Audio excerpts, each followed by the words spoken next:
సంగారెడ్డి జిల్లాలో ఇక్కడ సైబరాబాద్ వస్తుంది, అక్కడ కేసు అక్కడ సంగారెడ్డి జిల్లాకు వస్తుంది. ఈ జిల్లా లోపల ఇప్పటికీ చాలా రకాల సంఘటనలు జరిగినాయి. ఒక కార్యకర్తనే కిడ్నాప్ తీసుకుపోయినారు. భక్తి సందర్భంగా మేము కోరిక చేస్తుంటే పట్టణంలో చాలా ఇష్యూ జరిగినాయి.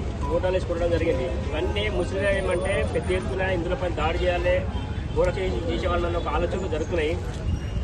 రాత్రి జరిగిన సంఘటనకి ఏమంటే వాళ్ళకి ఇన్ఫర్మేషన్ ఇస్తే వాళ్ళకి చూసేమంటే వెహికల్ అన్ని ఆవులు ఉన్నాయి, 45 ఆవులు ఉన్నాయి. ఎక్కి చూసిరు, అప్పటికి 10 సార్లు 100 డైల్ చేసిరు, ఎవరు రెస్పాన్స్ లేదు. దాని తర్వాత మన కార్యకర్త లోకల్ సిఐ గారు ఇస్తే సిఐ గారు పాపం ఏమంటే 2 వెహికల్ పంపించడం జరిగింది. అక్కడికి వచ్చిన ఎస్ఐ గారు వచ్చారు, అక్కడ కొంతమంది కానిస్టేబుల్ వచ్చారు. అక్కడ పర్మిట్ చెప్తున్నారు, సార్ నన్ను కొట్టారు, నా చైన్ గుంజుకున్నారు, వాళ్ళ ప్యాకెట్లో ఉంది, నా ఫోన్ నాది వాచ్ ఎత్తుకున్నారు, వాళ్ళ ప్యాకెట్లో ఉన్నాయి, నా డబ్బులున్నాయి వాళ్ళ ప్యాకెట్లో ఉన్న పట్టుకుంటే వాళ్ళు ఏం చేయలేదు, పట్టించుకోలేదు ఎవరు పోలీస్ అధికారులు. అక్కడ వెహికల్ ముందర కూర్చున్నాడు పరమేష్. నేను వెహికల్ నేను పోనీ వాళ్ళని కూర్చున్నాడు, ఆయన పర్మిషన్ పక్క చెప్పేసి వెహికల్ పంపడం జరిగింది. అంటే మేము అడుగుతున్నా ఏంటంటే ఇంత దారుణమైన సంఘటన పోలీస్ అధికారులు ఎట్లా జరుగుతుంది?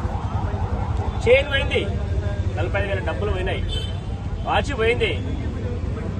ఇది ఇక్కడ శ్రీకాట్ ఏమంటే పెద్ద మాఫియాదారులకు అడ్డగా అయిపోయింది. హైదరాబాద్కి వచ్చారు, జైరాబాద్కి వస్తారు, అక్కడ ఉంటారు, కుప్పలు వస్తారు, ఇందులో పైన దాడి చేస్తారు.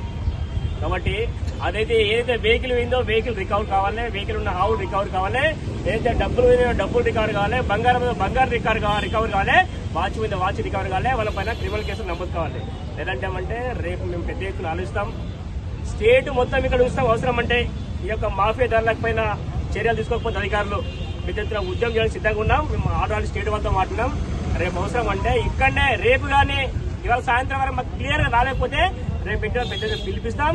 ఎల్లుండి ఇక్కడ పెద్ద ఎత్తున ఈ పిఎస్ ధర్నా చేస్తామని చెప్పి నేను హెచ్చరిక చేస్తున్నా. కాబట్టి తొందర యాక్షన్ కోరుతున్నా.